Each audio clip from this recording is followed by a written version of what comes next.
Bom, eu lembro aqui, para a gente ter um espaço topológico, né? X, espaço topológico.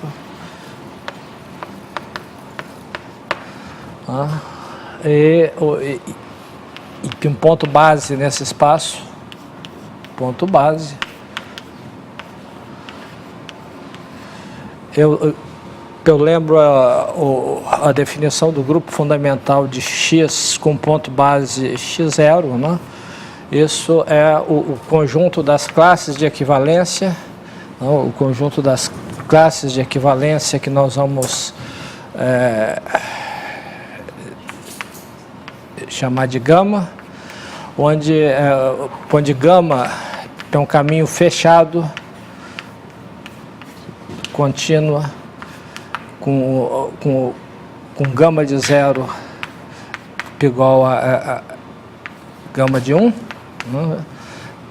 E a relação de equivalência tal que gama pegou a gama linha, se somente se gama é homotópico,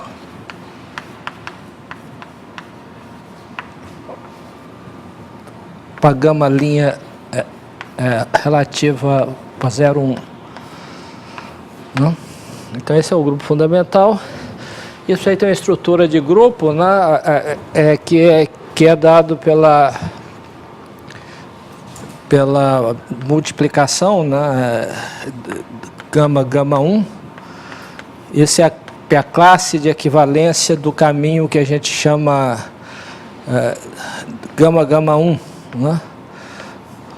Onde esse caminho, né, é o caminho, né, está definido no intervalo 0, 1, que quando T percorre 0 a 1 meio, ele percorre o gama, e quando T percorre 1 meio a 1, ele percorre o gama 1, né? Okay? Simplesmente fazendo a mudança de coordenadas aqui, né? Esse cara aqui, ele, por mudança para fim, aqui a gente tem o gama, e se a gente faz uma mudança para fim desse cara para o 0, 1 de novo, né? Aqui a gente tem o gama 1. Okay? Quer dizer, então aqui a gente vem para cá e vai para o gama, aqui a gente vem para cá e vai para o gama linha. Então se prova que isso aí não depende do representante da coisa, e que essa operação é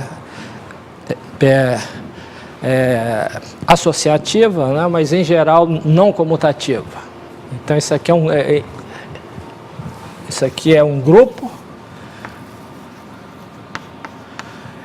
em geral não comutativo. Não comutativo.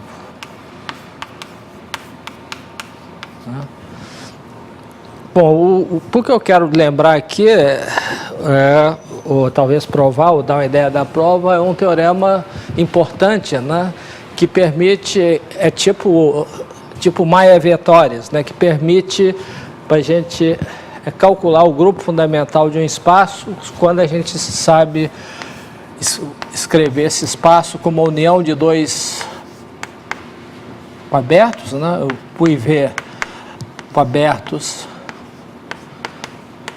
conexos por arco,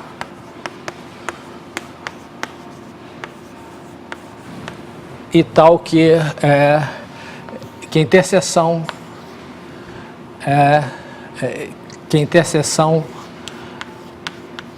contém o ponto base, também conexo por arco.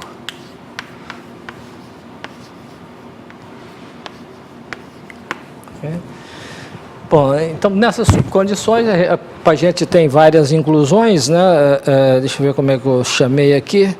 A gente tem uma inclusão, né, que eu vou chamar de IU, né, de π1. Eu vou esquecer o ponto base, que vai ficar fixo aqui, por interseção, a gente pode incluir π1, né? Isso aqui Bom, vamos chamar isso aqui de IU, aplicação induzida pela inclusão, e a gente tem uma inclusão também em V, né? Isso aqui é chamado de PV, né? Ok? Então, e aqui também a gente tem a inclusão de ambos em P1 de X, né? Isso aqui a gente pode chamar de JU, e essa aqui é a inclusão de JV. Então, aplicações induzidas por inclusões, a gente tem todas essas aplicações aí, e a gente quer relacionar o grupo fundamental de X com o grupo fundamental de U, de V e da interseção, né? Então, esse é o conteúdo do teorema de Mayer-Vietoris, né? Para enunciar o teorema Mayer-Vietoris Van Kampen, né?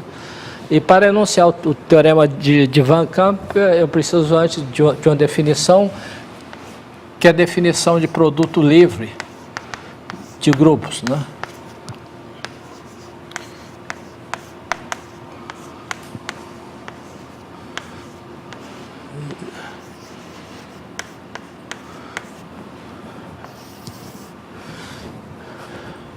Quer dizer, a gente é dado dois grupos, né, G1 e G2, grupos, né? Nós vamos associar um outro grupo que é chamado produto livre dos dois grupos, G1 e G2, né? Onde os elementos de G1 e G2, né, do produto livre em G1 e G2 são palavras, né,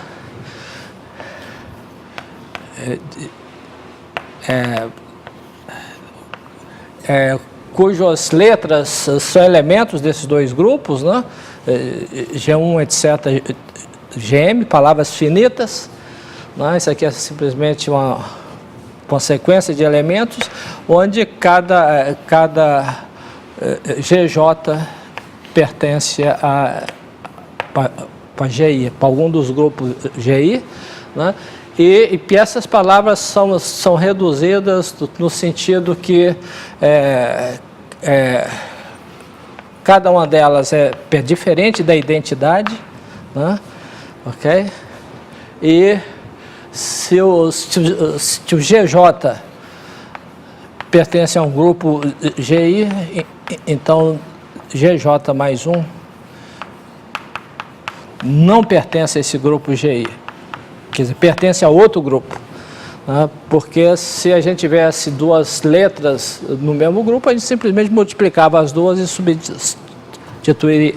substituiria pelo produto. E se esse produto for identidade, a gente corta fora. Então, isso aí são chamadas palavras reduzidas, né? E esse grupo ele tem a multiplicação aí, né? Simplesmente você pega duas palavras, né? Aí pega uma outra palavra de linha 1, de linha P', né?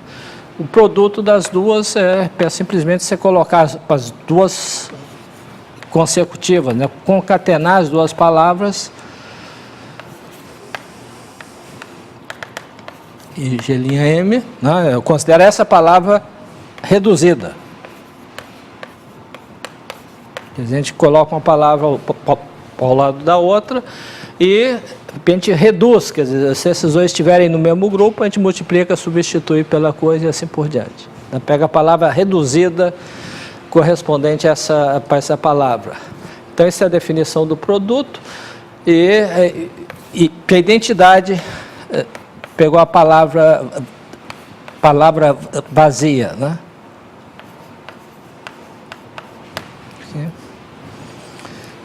Então, a palavra vazia é a identidade do grupo, e isso aí é obviamente um grupo. Por exemplo, se a gente tem uma palavra como essa, né, o inverso dela seria a palavra escrita ao contrário, né, porque se a gente concatena as duas, a gente vai, né, vai ter a palavra vazia, porque as letras vão se... Então, essa é a noção de produto livre de dois grupos, né? A coisa um pouquinho mais sofisticada para provar é associatividade, né? Mas eu não vou fazer, isso é simples, né? Uma álgebra muito simples. Então, o que eu vou considerar aqui é uma propriedade, né? Propriedade fundamental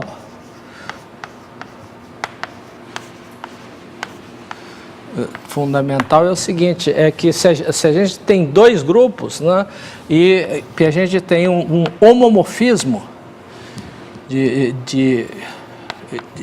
GPH, isso é um homomorfismo de grupo,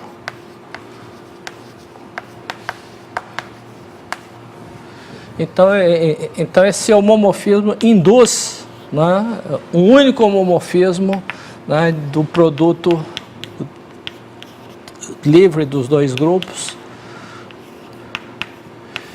em H, né? que é simplesmente a gente pega φ de uma palavra, é a palavra que φ I1, né, de G1, φ IM de GM, né? O ponto de J é 1 ou 2, né? 1 ou 2 se GJ pertence a G1 ou GJ pertence a G2, né? Okay? Simplesmente a gente olha as imagens e toma o produto dessas imagens, a gente tem um homomorfismo. Então, qualquer homomorfismo de grupo, a gente tem... Qualquer homomorfismo dos dois grupos, a gente tem um produto aqui. Ok? Tá? Bom, então aqui a gente tem essa situação aqui, né? A gente tem um homomorfismo desse grupo em π1 de x e tem um homomorfismo desse grupo em π2 de x. Então ele induz, teorema de Van Kampen, né?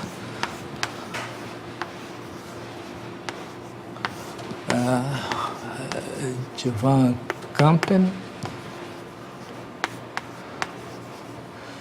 diz o seguinte, a gente considera φ do π1 de U produto livre com π2 de V em π1 de X, o homomorfismo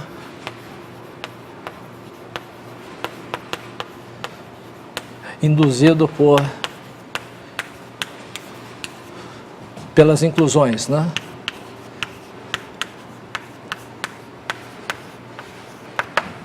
Certo? E pelo teorema, né? Então, nessas condições, que a gente sabe que ele existe, o primeiro, o φ é sobrejetivo,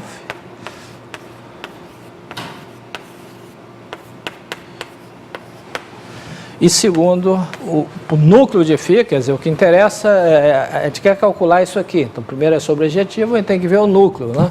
Então, o núcleo de φ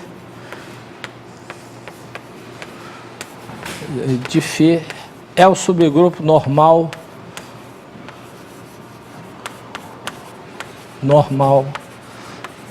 como todo núcleo, né? Gerado pelos elementos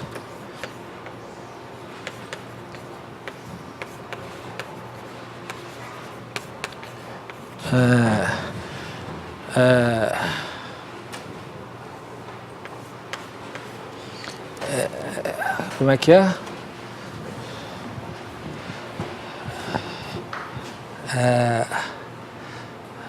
Qual é a notação aqui? πu, né? Pelos elementos IU-1 menos 1 de ômega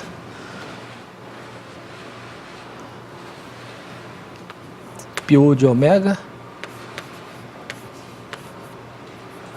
πv de ômega, né?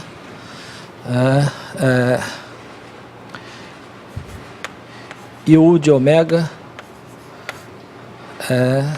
IV menos 1 de ômega, né? Ômega pertencente a π1 de U interseção V. Okay? Quer dizer, isso aqui é uma palavra de dois elementos, né? Se eu pego um ômega aqui, isso aqui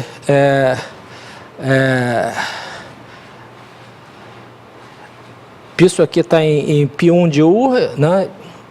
E esse aqui está em como é que é?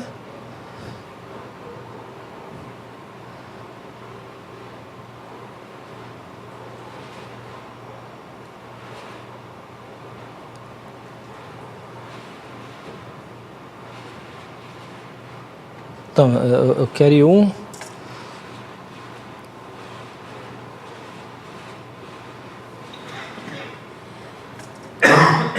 Então, como é que é? Π1 menos 1, isso aqui está em π1 de U interseção V.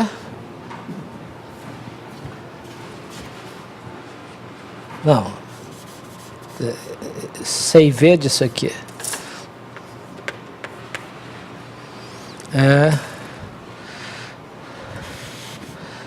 E a mesma coisa para o outro.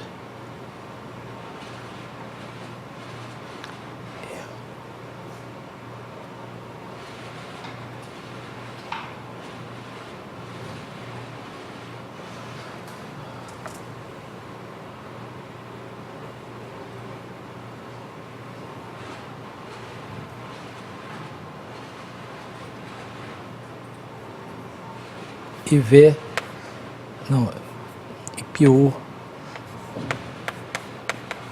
πV menos 1 de ômega.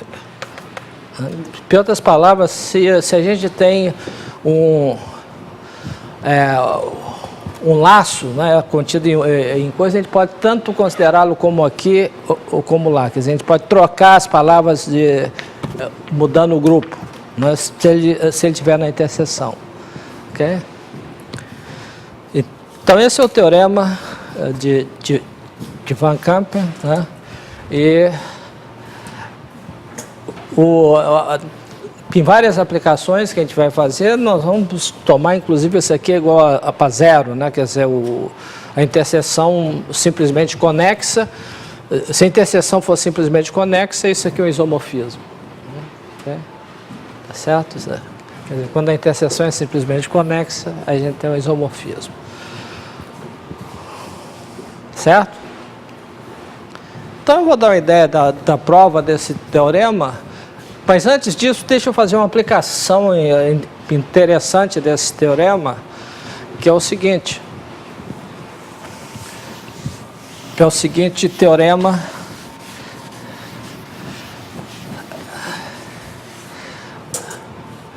então teorema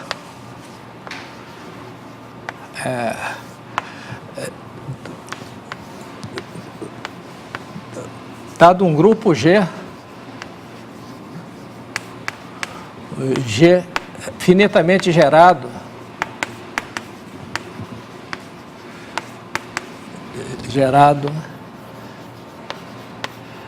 e com um número finito de relações,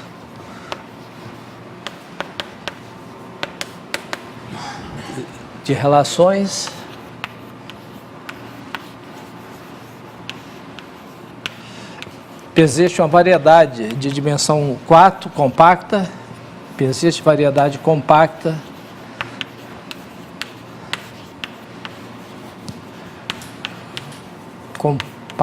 M de dimensão 4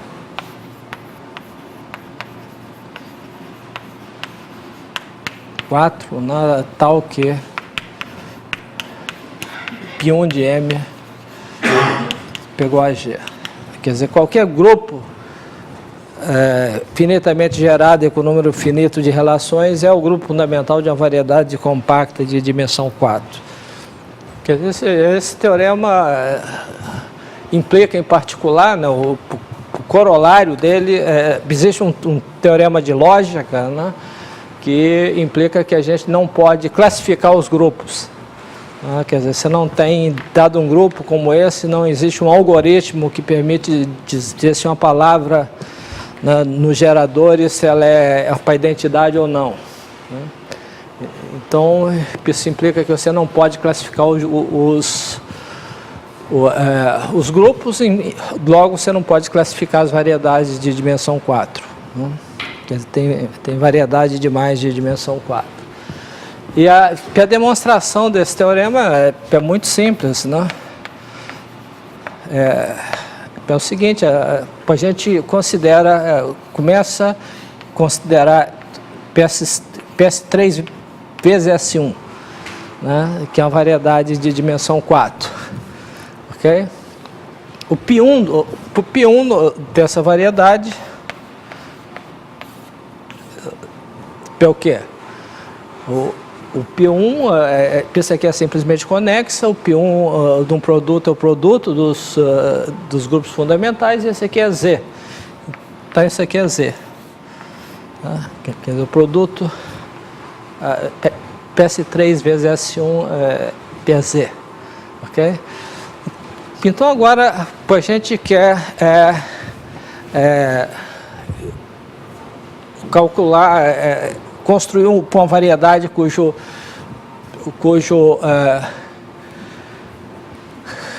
grupo fundamental é qualquer coisa, né? Então a primeira observação é o seguinte, que se a gente está em dimensão 4, né? Então esse é um caso, se a gente tem PM1 e M2, variedades de dimensão 4,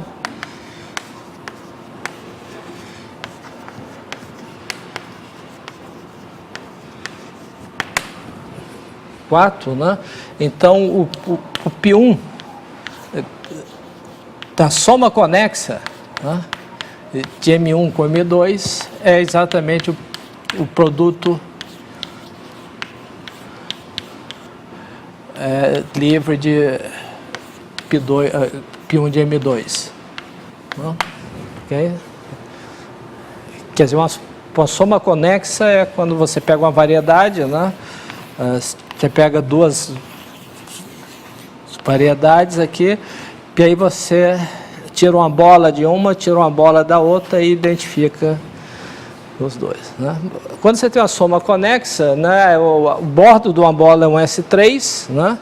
Ok? Então você pode escrever um aberto aqui que vem um pouquinho mais, o outro aberto um pouquinho mais aqui, e a interseção dos dois é PS3 vezes o intervalo, que é simplesmente conexo.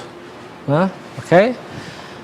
Então, nesse caso, a gente tem que M1 soma conexa com M2 é igual a união V, P1 interseção V difiomorfo S3 vezes 0,1. Isso aqui é simplesmente conexo. Né? Ok? Então o grupo é 0 e portanto, especifica um isomorfismo. Né? Quer dizer, o grupo é identidade e a gente tem um isomorfismo. Ok? Então, se a gente quer produzir um grupo com um número qualquer de geradores, a gente tem simplesmente um grupo livre, né? A gente simplesmente pega a soma conexa de várias cópias de S1. Né? Então, se a gente começa com M igual a PS2 vezes S1 mais S2 vezes S1, né? Soma conexa, etc., com N, com K fatores, né?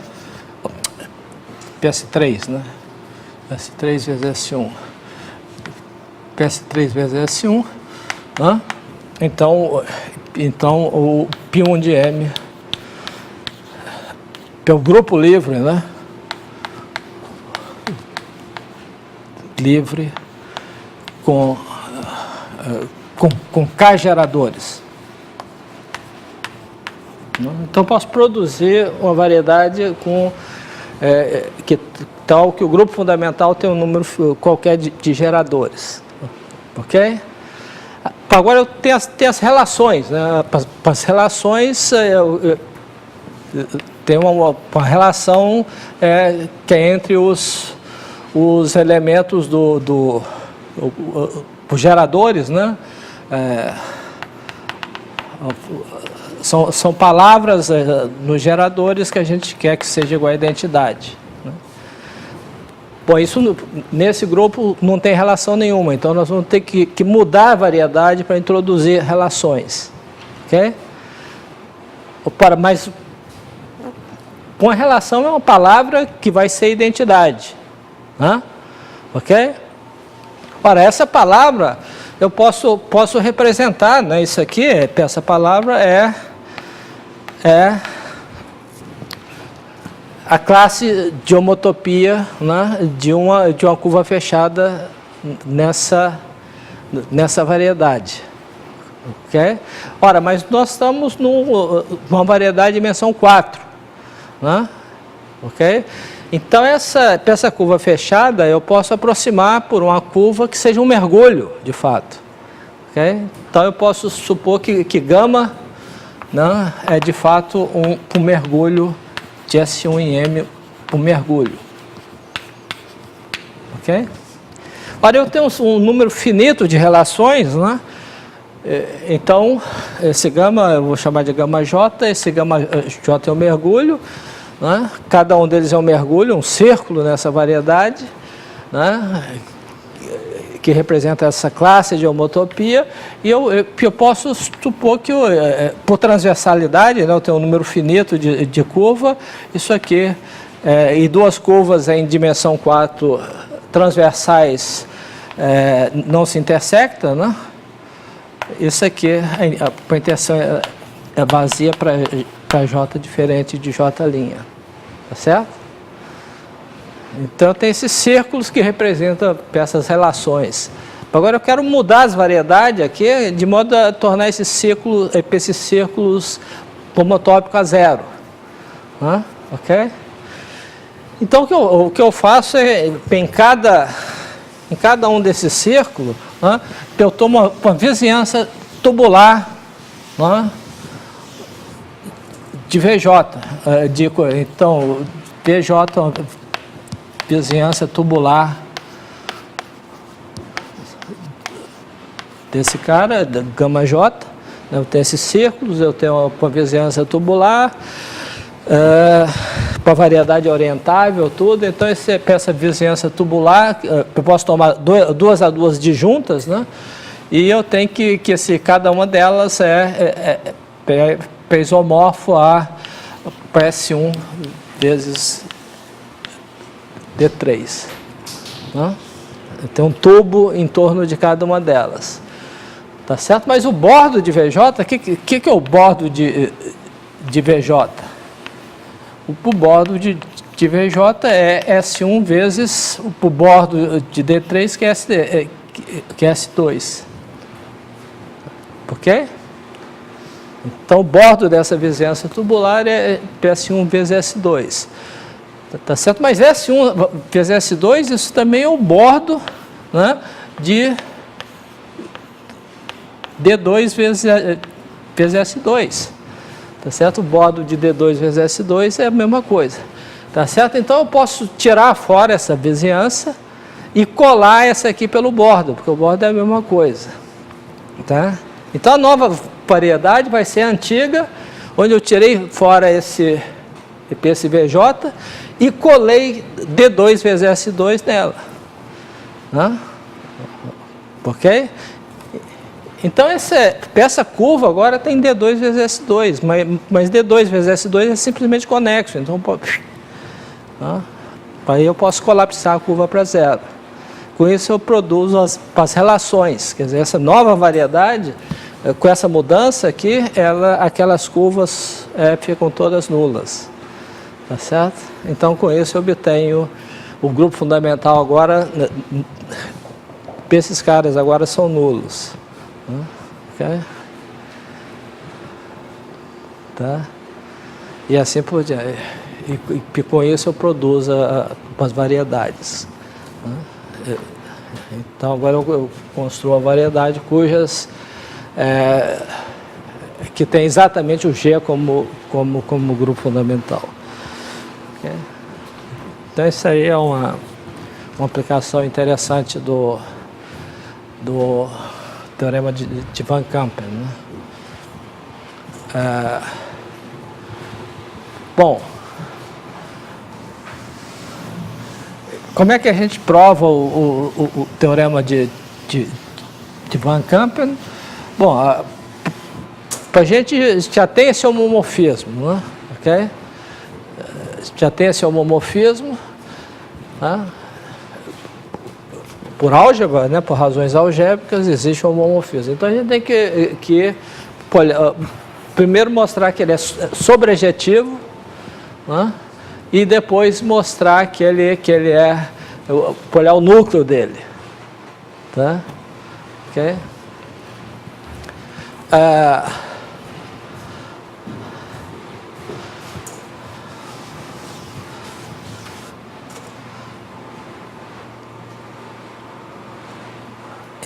Então demonstração. A primeira coisa é que, como é que eu defini? Φ é sobrejetivo.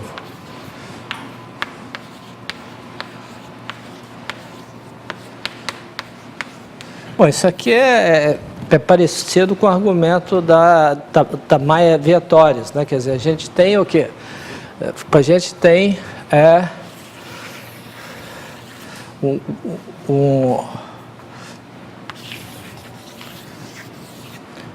o ponto x0 aqui, né?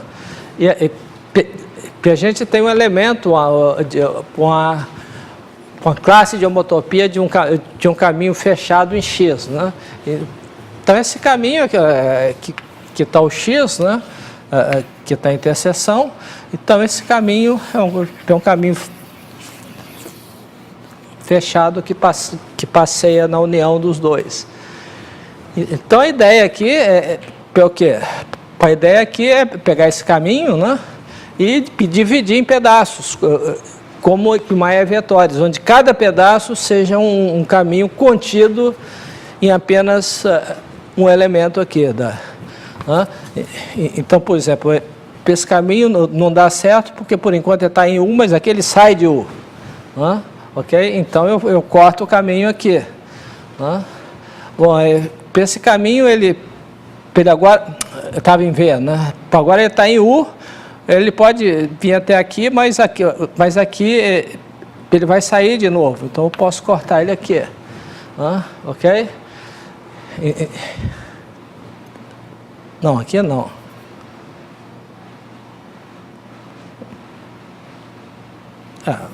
Sei lá, esse caminho vai coisa, eu vou ter que cortar aqui e assim por diante.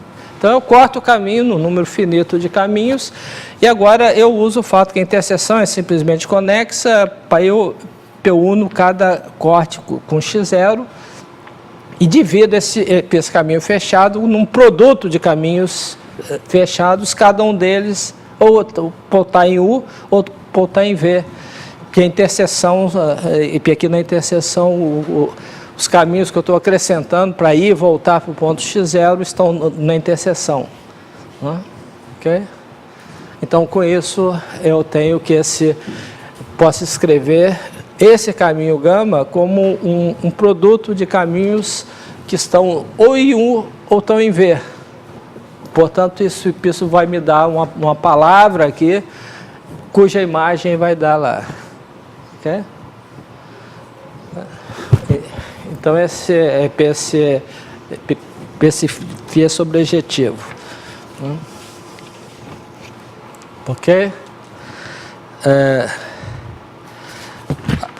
A outra parte é um pouquinho mais complicada, né, de mostrar, quer dizer, a gente tem que identificar o núcleo desse cara aqui, né?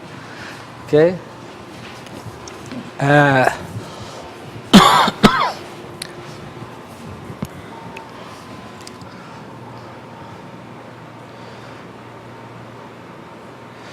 Então, para isso a gente precisa de uma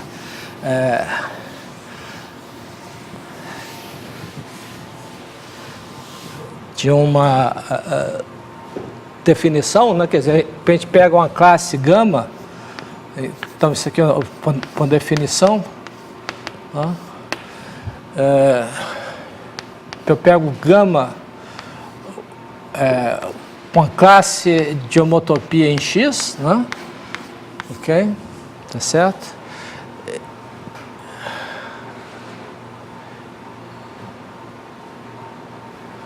Então,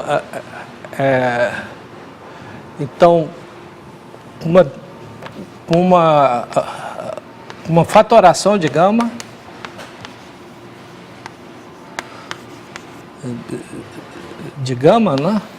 né, com a identidade, né, do tipo gama igual a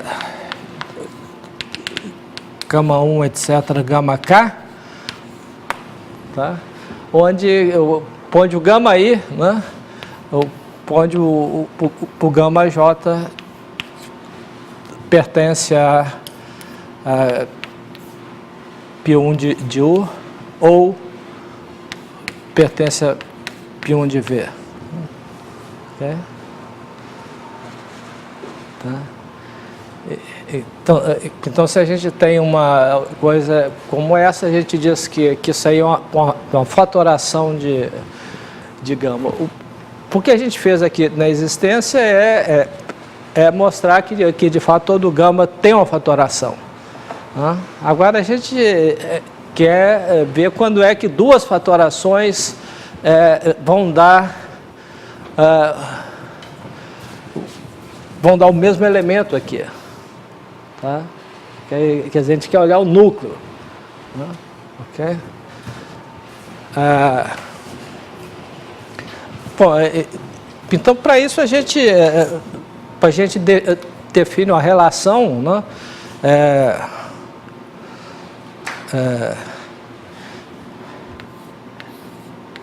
Então, vamos ver como é que a gente... Então, definição, eu digo que não sei como dizer isso. Eu vou pegar duas relações, gama K,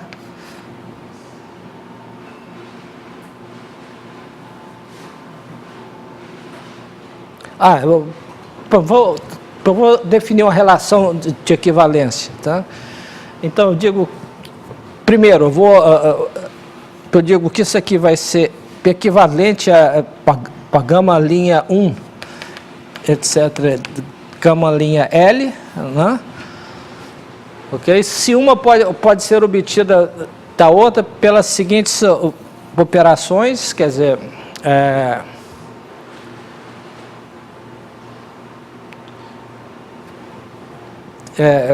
eu substituir o gama I gama J por gama I gama J, tá? Se os dois estiverem, né, gama I gama J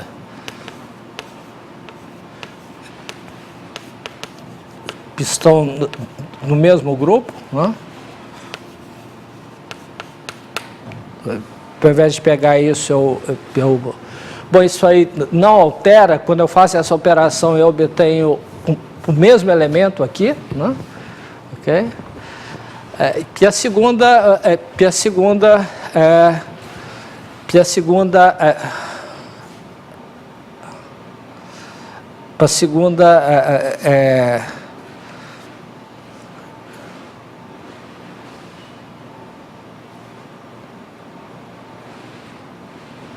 Essa é a primeira. E que a segunda coisa é que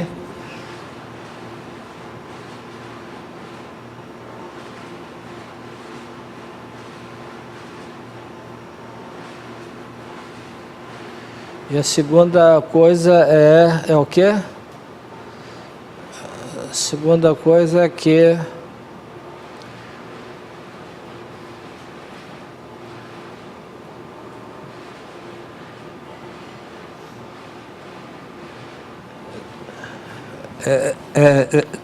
substituir, né, gama I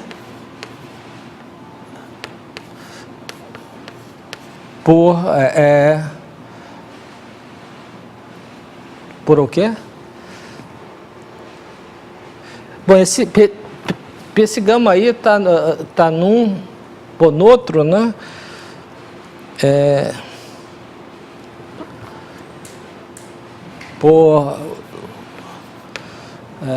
Como é que eu digo isso?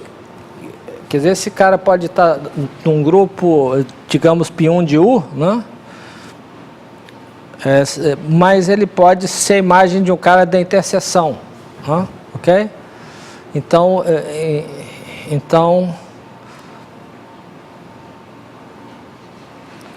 por πV de ômega, né? IV, né? Eu apaguei os troços aí. Como é que eu tinha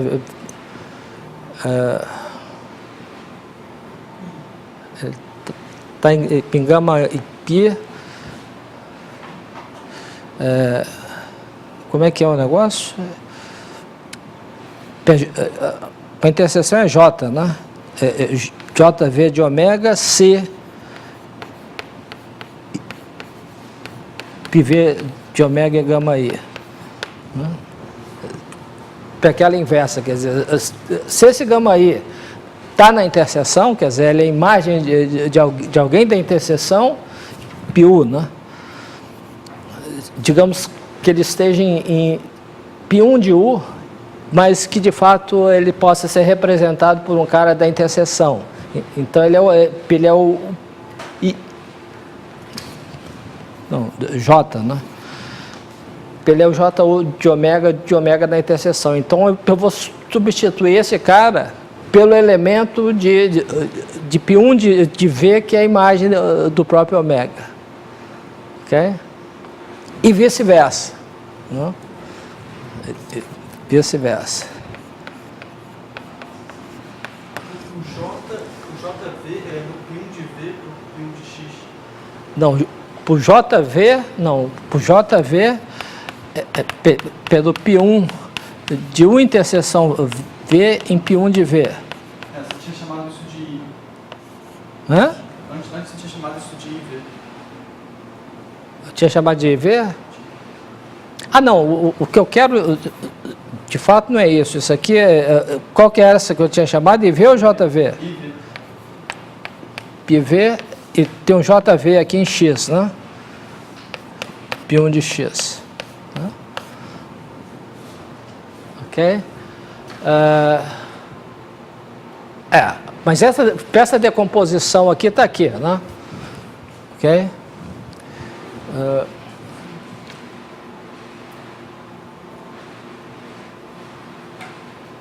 Isso aqui tá quer dizer, esse gama está aqui, mas eu estou esquecendo de usar as inclusões aqui. Quer dizer, eu estou escrevendo o gama como um produto de inclusões de caras que estão põe em π1 de 1 ou em π1 de V.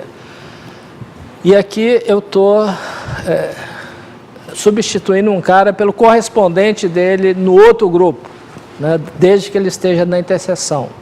Né? Ok? Quer dizer, se o cara tiver com a imagem aqui, então eu tenho uma outra imagem aqui por π1 de U, aqui, né, por U. Quer dizer, se o cara tiver aqui, né, for a imagem de alguém aqui, né, eu substituo pela imagem desse cara aqui. Né, e vice-versa. Quer dizer, se tiver o cara aqui que é a imagem de alguém, eu posso substituir esse por esse. Ok? Tá certo?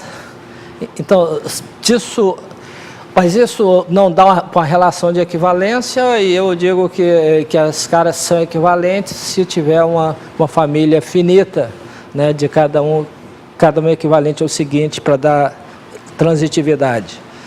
Ok? Tá? Então é isso que a gente tem. E o que tem que provar é que se a gente tem duas fatorações, né, de um mesmo elemento de π1 de x, elas são equivalentes. Tá certo? Em outras palavras, o núcleo, quer dizer, dois caras aqui, duas palavras aqui, que dão a mesma coisa aqui em π1 de x, né? Elas vão ter essa propriedade aqui, quer dizer, eu posso levar uma na outra por um número finito de transformações desse tipo e um número finito de sequências de palavras. Ok? Certo? Bom, então esse aqui tem que provar e de fato o que a gente faz para construir essa coisa entre essas duas palavras, a gente pega dois caminhos, né? Vão esquecer as classes de equivalência, vão olhar caminhos, né? Então a gente tem uma decomposição em K caminhos, né? E a gente tem uma homotopia, né?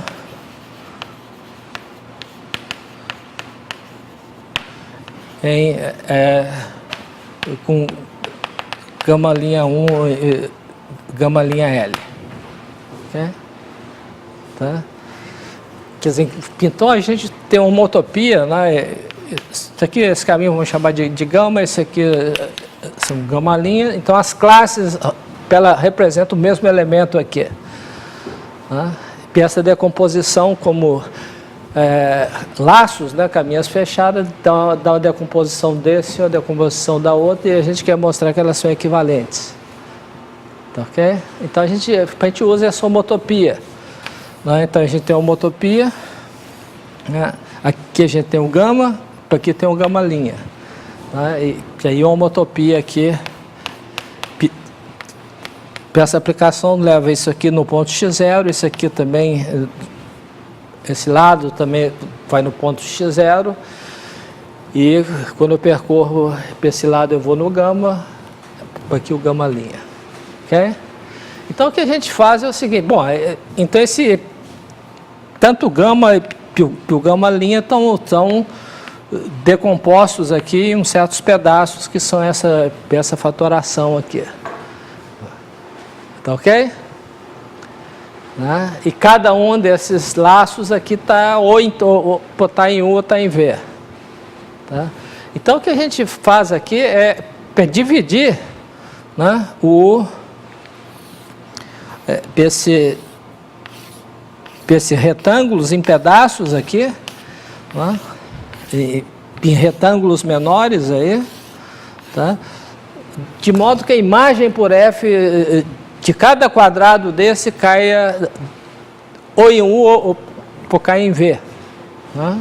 Isso a gente pode fazer porque pré-imagem de U e V dá uma cobertura desse retângulo, né? E basta que esses retângulos pequenos sejam menores que o número de Lebesgue da cobertura, eu estou feito.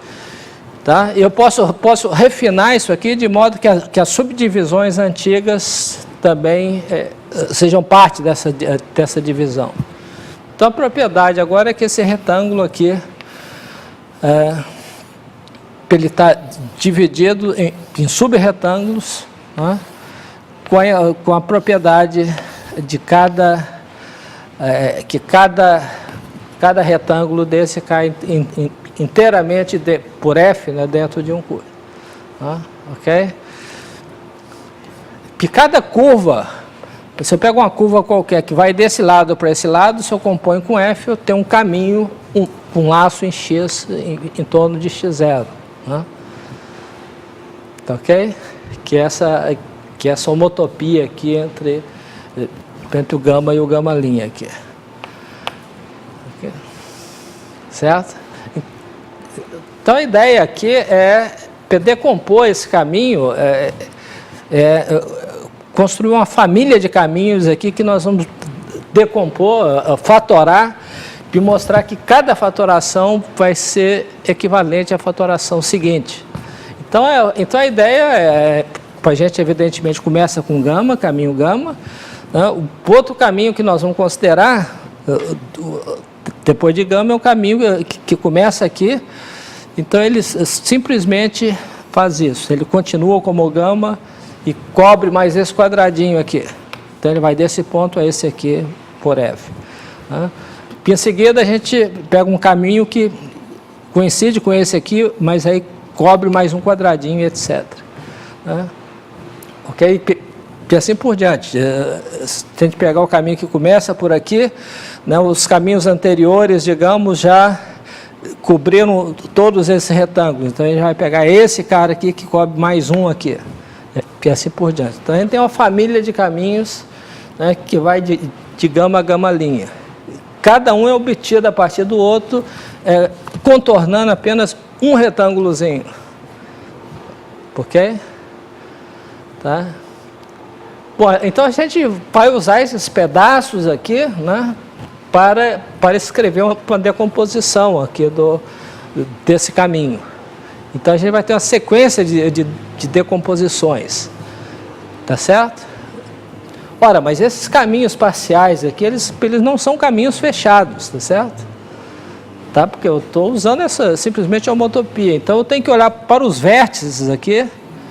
Né? Para cada vértice aí, eu tenho que fechar isso aqui. Né?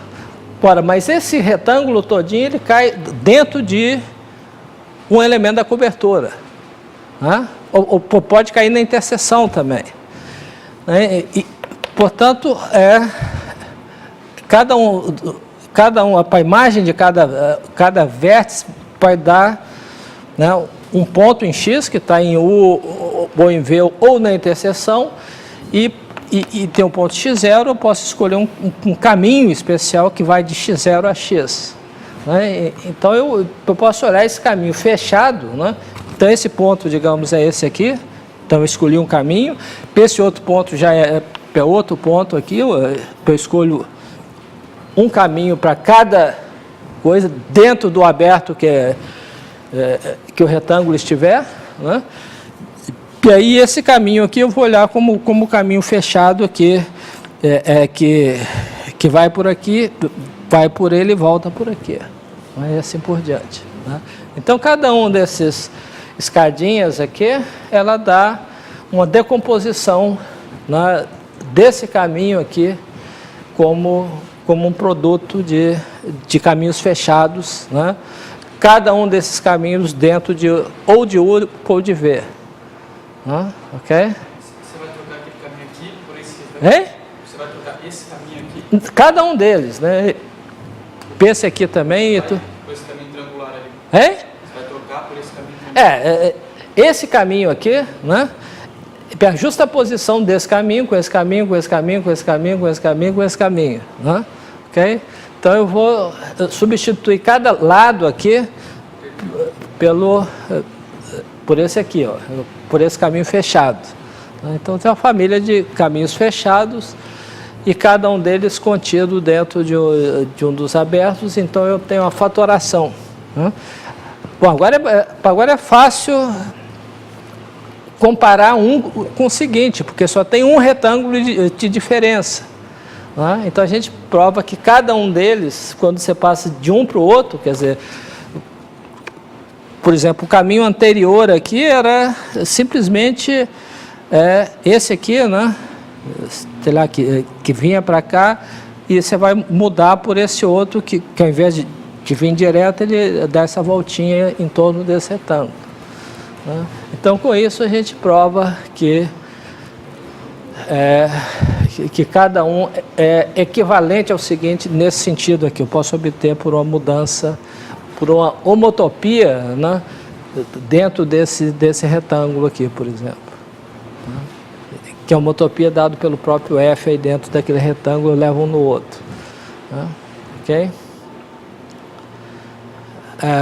Bom, então com isso a gente prova o teorema aqui. Essa é a parte mais delicada da demonstração. Mas com esse teorema a gente pode provar um monte de resultados e calcular muitos grupos fundamentais, né? Quer dizer, então é um teorema importante. Bom, a outra coisa que eu quero discutir é a relação entre o grupo fundamental e o grupo de homologia.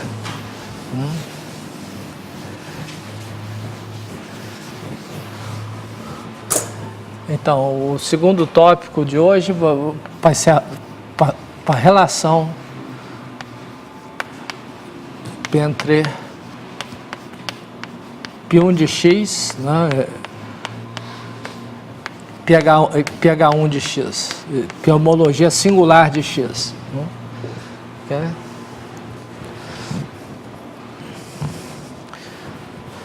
Bom, então, se a gente tem um caminho, né, um caminho fechado, né, em x, um laço, gama de 0 igual a gama de 1 igual a x0, né? Esse laço aqui a gente pode olhar como gama é um simplexo de dimensão 1. Tá? E mais ainda, ele é um ciclo, né? O bordo de gama como um simplexo é igual a 0. Né? Porque o bordo de gama é gama de 1 menos gama de 0. Né? Isso aqui é igual a gama de 1 menos gama de 0 igual a 0. Tá certo? Então cada laço aqui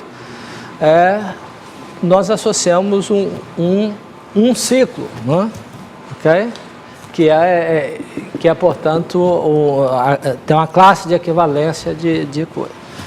Bom, então a primeira coisa que a gente tem que observar aqui é o seguinte, que se a gente tem dois laços homotópicos, né, os ciclos correspondentes são homólogos.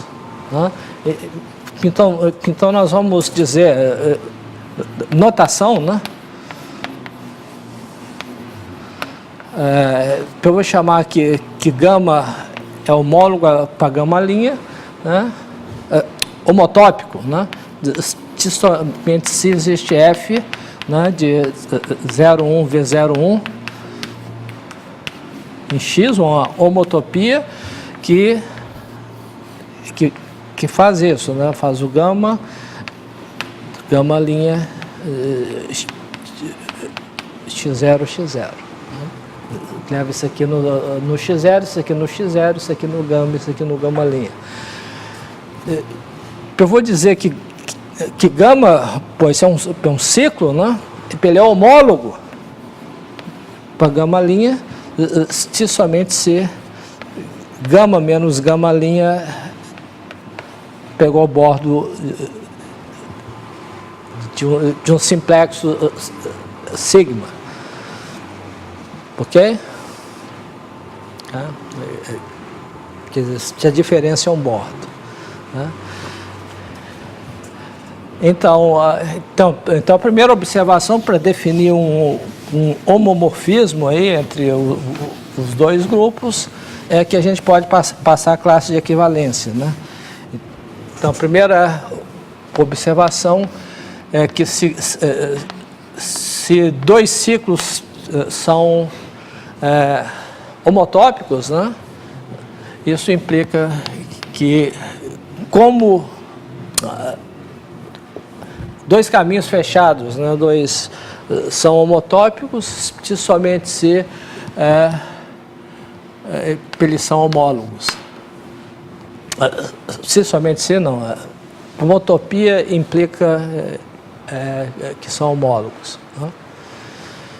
Quer dizer, em outras palavras, se a gente tem uma homotopia aqui, né, um F, então a gente tem uma aplicação daqui, isso aqui vai ser o gama, o gama linha, né? Eu vou fazer uma aplicação do sigma, né, de um simplexo em X, né, um simplexo singular, onde isso aqui é o vértice, digamos, é 0, é 1, é 2, né, onde aqui a gente tem o gama, né, aqui, deixa eu ver como é que eu vou fazer isso, gama,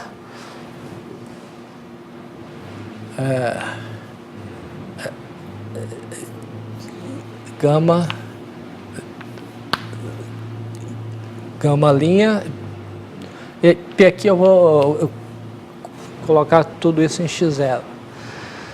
Se eu tenho um simplexo, bom, aqui o gama, vamos orientar isso aqui, quer dizer, essa homotopia, né, dá uma transformação daqui para x desse quadrado, eu quero, a partir dessa homotopia, construir um simplexo com essa propriedade. Né, que aqui a gente tem a gama, aqui é gama linha, e aqui é x0. Né, usando o F. Né.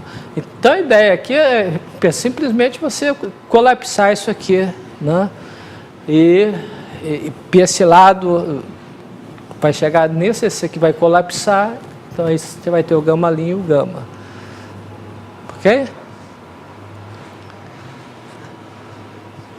Em outras palavras, eu posso pegar um ponto qualquer aqui Q, né, que eu quero calcular a imagem de Q, né, como é que eu calculo a imagem de Q?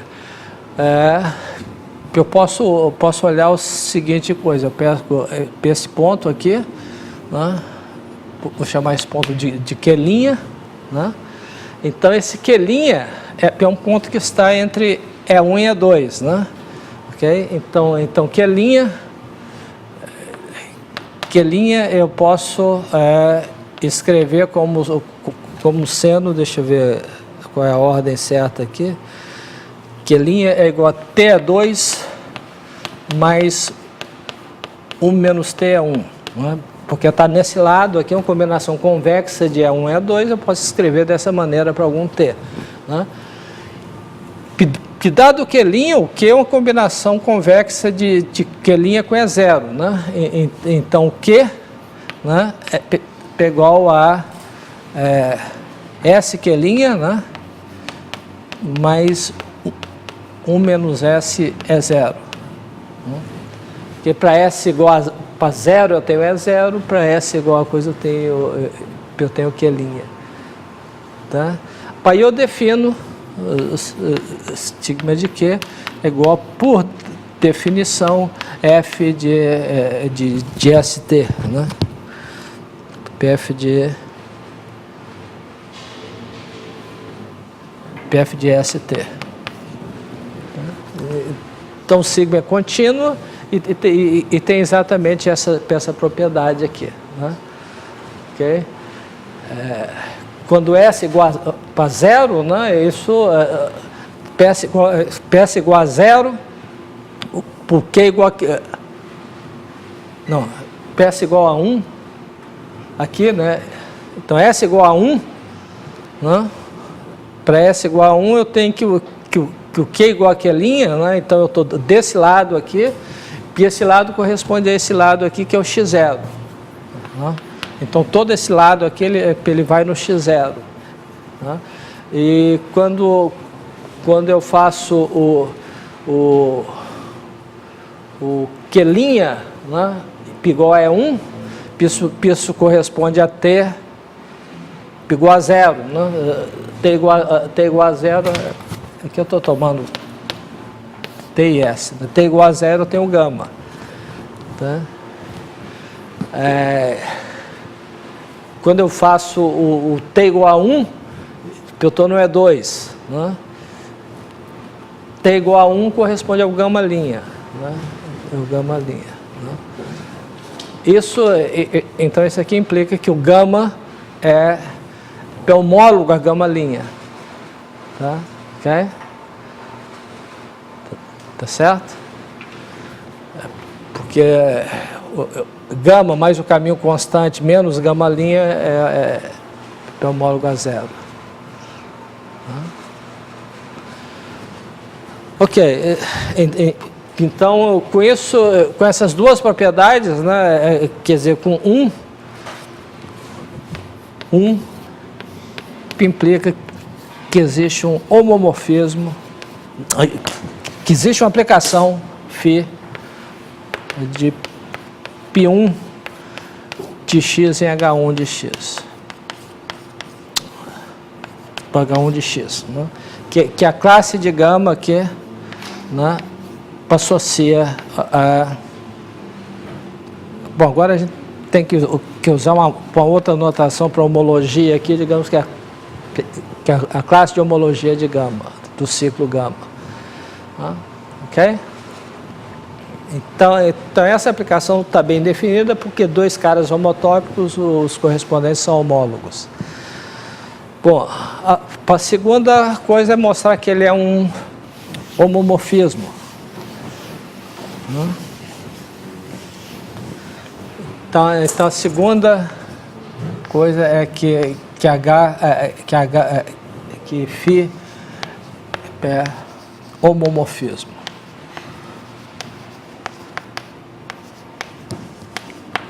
Tá certo? Quer dizer, a gente quer provar que um produto, né, vai numa soma. Ok? Tá? Em outras palavras, a gente quer construir um simplexo com a seguinte propriedade. Então, a gente tem um E0, P1, E2, né? A gente quer construir um simplexo sigma aqui, né, que você tenha aqui, desse lado vai em gama, esse lado aqui, digamos, em gama linha, né, e aqui, né, que vai com sinal menos, né, a gente quer que vai no produto aqui, gama linha. Ok? Quer dizer, esse lado aqui, a gente quer que até um meio isso aqui percorra o gama, depois o gama linha, de modo que esse lado vai representar o produto, né? E aqui a gente tem gama e gama linha. Né? Então, se a gente conseguir um simplexo com essa propriedade, encher essa aplicação que está definida aqui no bordo para dentro, para a gente está feito. Tá ok? Mas como é que a gente define o sigma? Bom, no bordo a gente define dessa maneira, né? A gente só tem que estender para dentro. Como é que a gente estende para dentro? Bom, a maneira de estender seria o seguinte: você pega esse segmento aqui do simplexo, levando esse ponto nesse ponto, né? Esse ponto aqui ele vai no x0, né? Isso aqui é o x0. Né? Cada vértice vai no x0 também. Né? Então a gente quer estender o cara aqui para dentro. Né? Okay? Então a gente simplesmente estende da seguinte maneira: nesse segmento aqui a gente põe o gama, né? E nesse outro segmento o gama linha. Né? Quer dizer, a gente reparametriza de maneira afim esse segmento para o 0, 1 e compõe com gama, e idem aqui para o coisa. Por isso a gente estende tudo. E quando a gente chega para cá, a gente se aproxima do gama aqui, né? E quando a gente... Né? E assim por diante. Quando chega para cá, isso aqui vai tender para o gama linha, isso aqui vai tender para o gama aqui. Então essa aplicação é contínua, né? E no bordo ela faz o que a gente quer. Né? Então isso mostra que o produto gama linha vai ser levado na soma de gama com gama-linha. Tá certo? Quer dizer, a imagem de gama, como é que é o negócio aqui? Para a imagem de gama mais a imagem de gama-linha é igual a menos o produto, para a imagem do produto. Né? Okay? São homólogas, né? Essa diferença é igual a zero, logo a imagem do produto é igual a zero. Então isso prova que é um homomorfismo. Bom,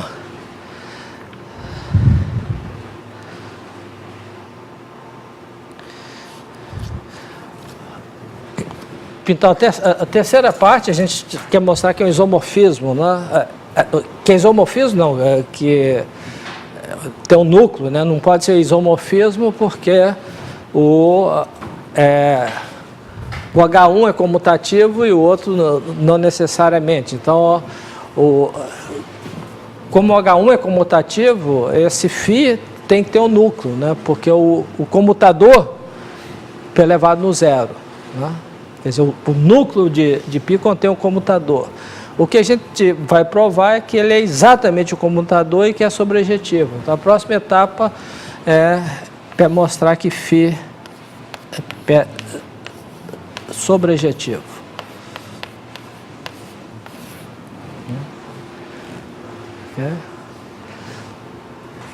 Quer dizer, a gente tem que dar um ciclo qualquer, né? Então, o que é um ciclo? Um ciclo C é uma soma de NI alfa I, né? Uma soma finita, onde esses alfa I são caminhos. Né? Ok?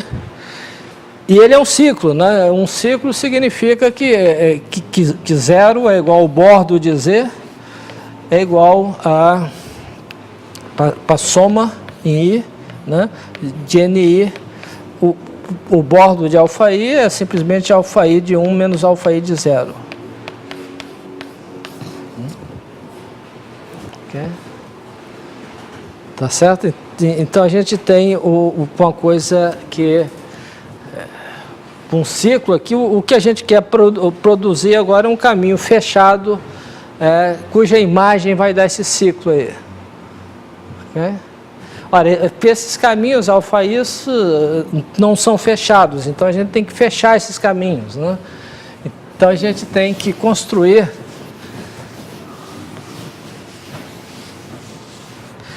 eu vou construir caminhos para fechar isso aqui. Né? Então, eu vou tomar caminhos eta I0, né? De 0, 1 em x, né? Eta I1, são dois índices aqui, né? De 0, 1 em x, de tal forma que eles... no zero, eles são iguais a x0, né? Ok? E o eta I0 de 1 igual a alfa I de 0 e o eta I0 I1 de 1 igual a alfa I de 1. Quer dizer, esse alfa I, então ele vai aqui de... Você tem um alfa I, né? O 0 vai aqui, 1 vai aqui, eu tenho um ponto x0, eu vou fechar o caminho de maneira óbvia. Eu vou construir um eta I0 aqui e um eta I1 aqui. Ok?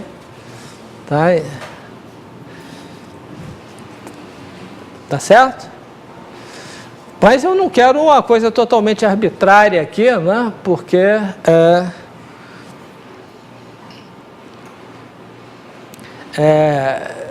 eu vou construir esses alfa I's aqui, né?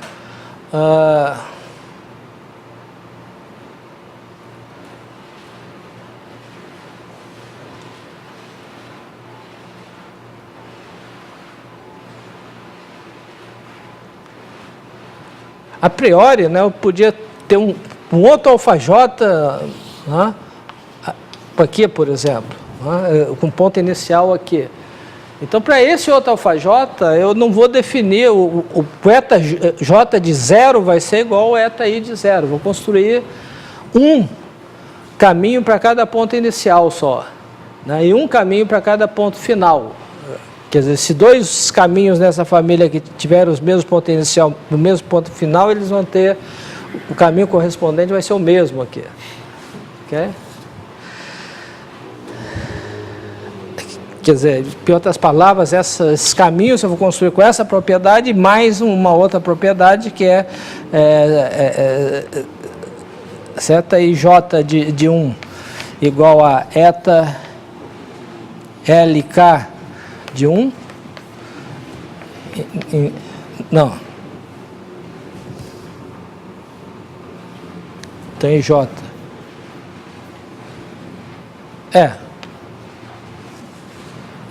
Os caminhos são ligando o ponto x0 a cada um desses caminhos. Aqui eu coloco eta ik igual a eta ij igual a eta lk. Tá certo? Quer dizer, para cada ponto vai ter um caminho só. Se o ponto for ponto final de caminhos diferentes, eu vou... Tá? Se eles tiverem o mesmo ponto final, eles são iguais. Né? Okay?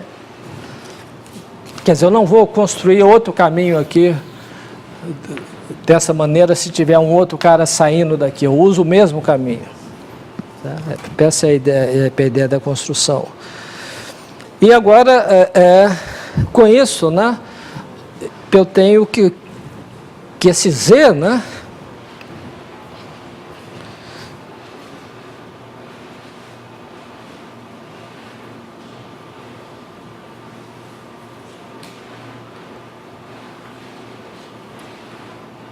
como é que é?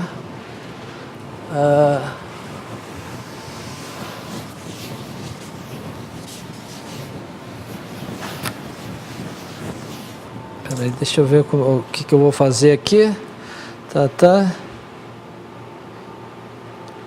Então, eu vou definir o beta i como sendo eta i0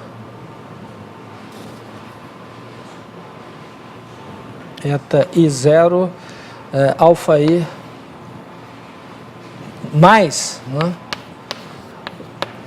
alfa i menos beta i1, né? Okay? Quer dizer,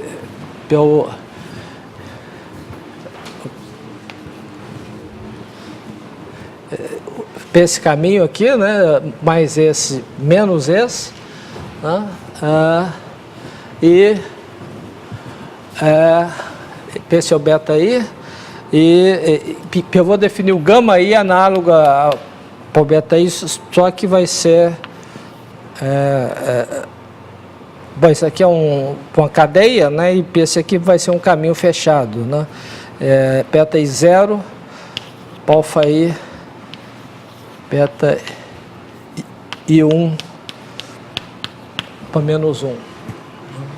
Quer dizer, essa cadeia aqui eu vou chamar de beta i, né, e esse cara aqui vai ser um caminho fechado, né, que agora é um caminho fechado, né. Então, a observação aí, né, que o Z, né, esses caminhos vão se cancelar, então eu vou ter que o Z eu posso escrever também como soma, né, de NI beta I. Né, okay? Porque se eu multiplico isso, eu vou ter esses NIs, esses PNIs multiplicando por zeta is aqui todos, e como eu construí um caminho único aí, eles vão se cancelar e vai sobrar apenas o NI alfa i. Né? E por outro lado, o que a gente tem é que o φ do produto, né? Agora eu posso pegar o produto dos gama i's elevado a NI, E o φ desse é exatamente a soma dos beta-i's, que é igual a Z. Tá certo? Você pega o produto desses caminhos fechados aí, né, da classe de homotopia deles, esse produto dá exatamente a soma dos beta-i's, que é exatamente o Z. Ok? Então, com isso, a gente tem que ele é sobrejetivo. Bom, a parte mais delicada da prova é, de fato, mostrar que isso aí que o núcleo é o computador, né? Então a ideia agora é o seguinte: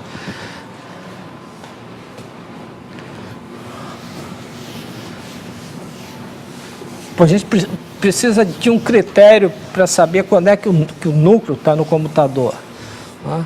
Então a gente vai pegar um caminho fechado, né? Agora, ao invés de escrever um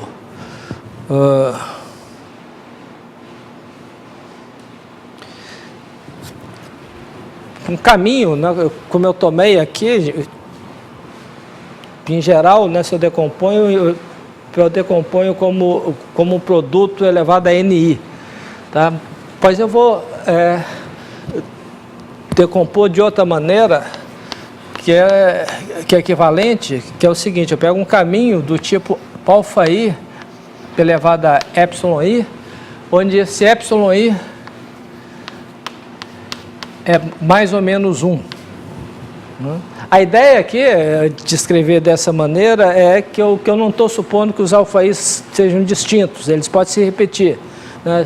Se eu tiver NI aqui, eu ponho alfaí mais 1 igual a alfaí até NI vezes, assim por diante. Né? Então, eu posso sempre escrever dessa maneira, onde os εi é mais ou menos 1. Ok? Bom, então, associado a para esse cara aí, eu vou associar, vou pegar o seguinte, vou definir o πi como conjunto dos J's, né, dos índices J's aqui, tal que αj é igual a alfaí. Como eu disse, esses alfaís podem não ser disjuntos, né? Então eu considero o conjunto dos caras onde eles coincidem, o conjunto dos índices onde o alfaí é igual ao αj. Né? Bom, e agora eu vou definir o expoente, quer dizer, ao invés de... Eu vou definir o expoente de alfaí como sendo simplesmente a soma, né, dos εj quando com j pertence a I índice I. Né? Okay. Então, isso aqui é uma soma de mais ou menos uns, dá o que der aí. Isso aqui eu vou chamar do expoente do alfaí. Tá ok? Observe que se eu escrevesse dessa maneira, não seria exatamente o NI, porque esse gama aí podia se repetir e de repente aparecer um outro alfaí igual na frente. Então tem que somar todos eles. Okay? Quer dizer, a gente está somando todos os expoentes dos fatores iguais a alfaí. Tá? Okay? Então é claro que se eu pegar um J índice, o expoente de αj é a mesma coisa. Né? Isso aqui é igual para expoente de alfa K, para todo K pertence a IJ. Índice I. Né? Quer dizer, eu estou associando para cada fator distinto aqui um inteiro, positivo ou negativo, que é a soma desses caras.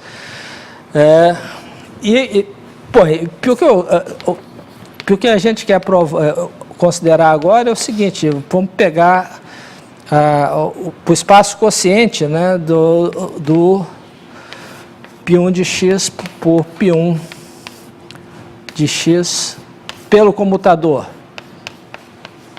Né?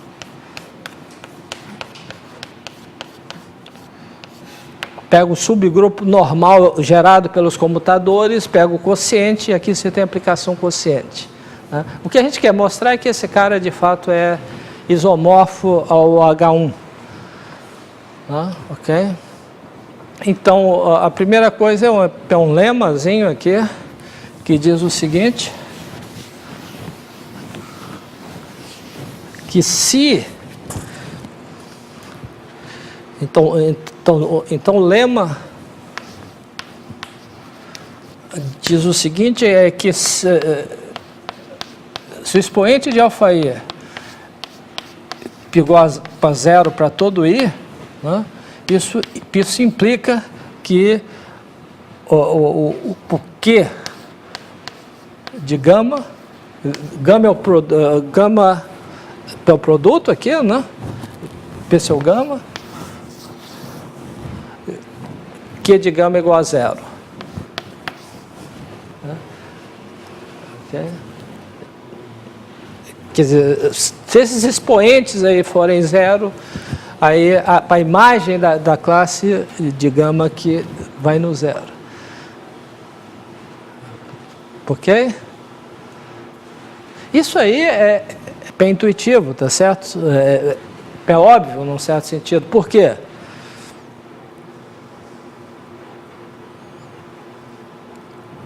Porque essa aplicação quociente aqui, né, ela é um homomorfismo. Né?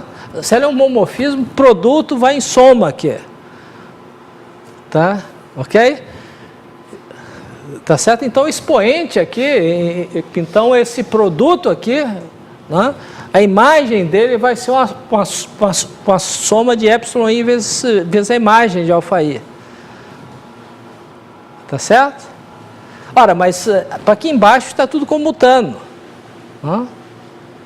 Tá certo? Então, se os índices, se a soma dos índices são todos zero, vai dar zero. Né? Para aqui em cima não dá zero porque não comuta, tá certo? Você podia ter um alfa1, né? O alfa1, depois um alfa2, depois alfa1 menos 1, né? Isso aqui não comuta, então isso aqui não dá zero. Mas quando a gente passa para o quociente, isso vai dar zero porque comuta, então aqui soma e dá zero. Né? Então o critério para que o cara esteja no comutador é simplesmente essa soma aqui. Né? Ok? Bom, então agora é o que a gente quer mostrar agora, o que é? A gente quer analisar um gama homólogo a zero. Né? Então, finalmente, a terceira parte, a última parte, né, então, a última parte.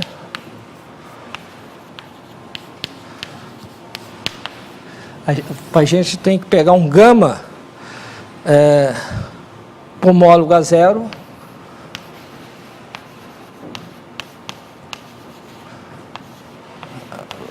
A zero.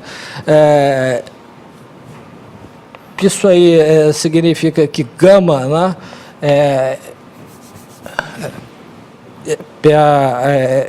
é o bordo, né, de uma soma é o bordo de uma cadeia, né, ok?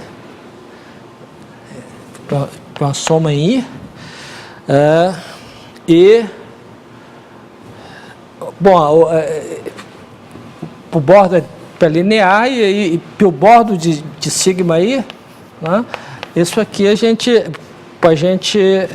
escreve, né, a soma de três caminhos, alfa I1 mais alfa I2. Em outras palavras, a gente tem um simplexo aqui, o simplexo sigma I, né? Então a gente tem um simplexo sigma I, então a gente tem o índice é zero aqui, então a gente tem o alfa I0 está aqui, o alfa I0, depois alfa I1, e P aqui o alfa I2, esse é o segundo vértice, né? E isso aqui é a imagem para o sigma, né? Para a imagem sigma. Aí a gente pega o ponto x0 aqui, e aí a gente une esses pontos a esses caras aqui, por um caminho, né? Então esse caminho aqui, a gente vai chamar isso aqui o vértice 1, né? Então esse aqui vai ser o caminho beta I1, esse caminho o eta I0, que leva o x0 até aqui, e esse aqui é o eta I2, né? Ok, então agora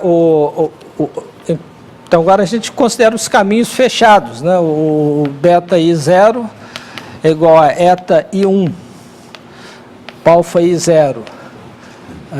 Você pega alfa I0, eta I1 alfa I0, beta I2 é menos 1, né? Beta I2 é menos 1, são caminhos fechados, aqui beta I1 para a mesma coisa, o eta I0, alfa I1 e eta I2 é menos 1, e finalmente o beta I2 é igual a eta I0, né? A gente pega os caminhos fechados por cada um dos alfas aí, né? Alfa I2, eta I1 a menos 1, né? E finalmente a gente observa que se a gente toma o beta I igual a beta I0,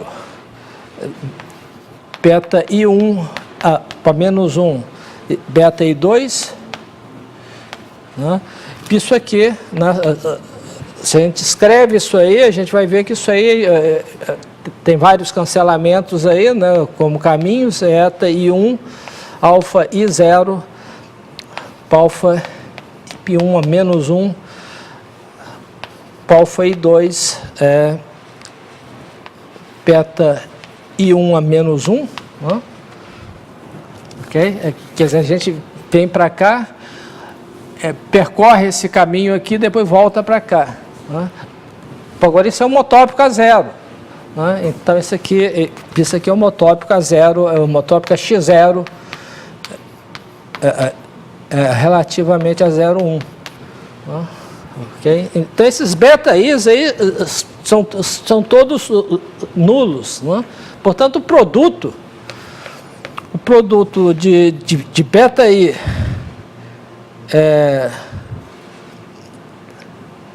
da classe de beta I elevado a NI, né? Isso é igual a 1, né? Tá certo? Porque cada um pegou a 1, logo o produto é igual a 1.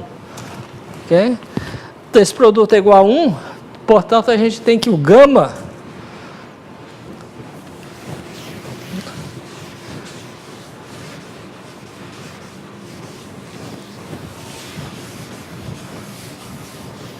então, se a gente olha para... Então, a gente tem que o Q de gama vezes o produto desses caras, que é 1, né? Que o Q de gama, que é igual a Q de gama π de beta I elevado a NI para menos 1, porque isso aqui é igual a 1, isso é a mesma coisa que o Q de gama. Isso aqui pegou a zero. Pegou a zero por quê? Porque os coeficientes aqui todos são nulos, porque o gama, né, pegou a essa soma aqui, né, e os coeficientes de beta. Para aí a gente usa o lema, né? Simplesmente a gente soma os coeficientes todos aí, e quando a gente subtrai aqui esses dois, vocês veem que a soma dos coeficientes tem que dar zero, porque aqui dá zero. Então, a soma dos coeficientes dá zero, portanto, a imagem desse cara é zero. Mas a imagem desse cara é exatamente a imagem de gama. Tá certo? Portanto, se a gente pega o núcleo, né, alguém que vai no no zero, esse cara ele se projeta no zero aqui no espaço quociente.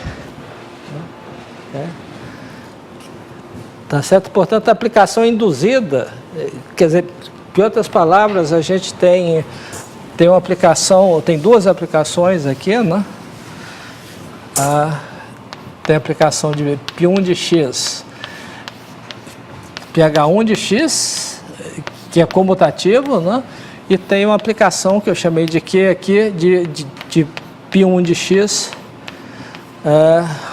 sobre o computador.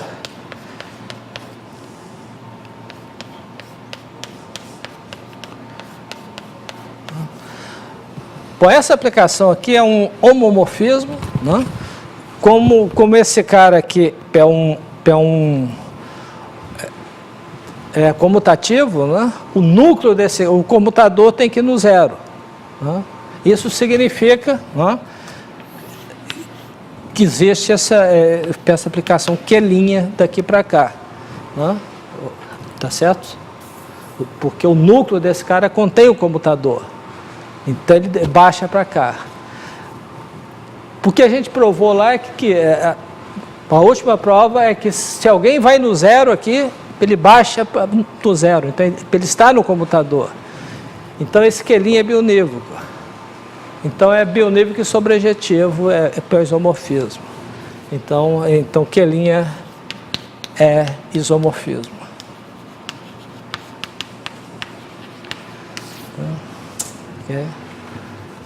Então o grupo, o núcleo desse homomorfismo é exatamente o comutador, e portanto a gente tem